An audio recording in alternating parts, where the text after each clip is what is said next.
พร้อมนั้นก็จะรักษาเสถียรภาพทางด้านเงินตราโดยเฉพาะเป็นการสร้างความเข้มแข็ง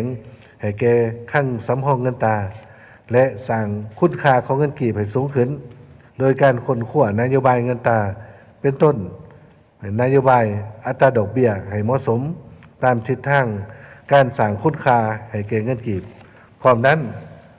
ก็เพิ่มทวีการปลุกระดมทั่วสังคมให้หันมาใส่เงินกีบ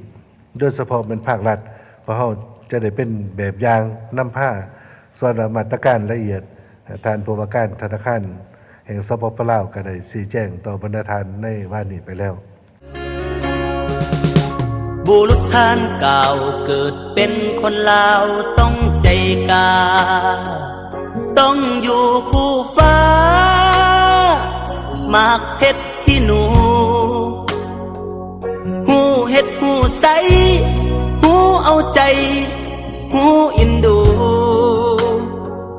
มีภัยใจสู้คงอยู่เป็นลาวเรื่อยไปพร้อมแล้วจะสู้ลำบากให้หูกันไปบ่นอนตื่นสวยบ่อายหาเงิน1 กีบพันแสนเก็บไว้แน่นอย่าเพิดเพลิ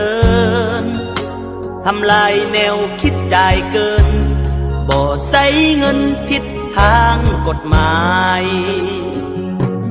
กว่าจะได้มาก่อนจะได้มามันอ่อนล้ากายใจ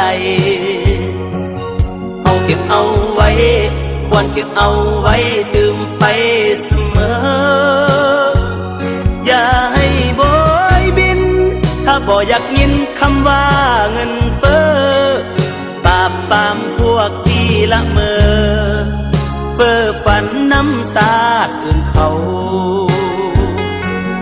บุรุษท่านเก่าเกิดเป็นคนลาวต้องใจสู้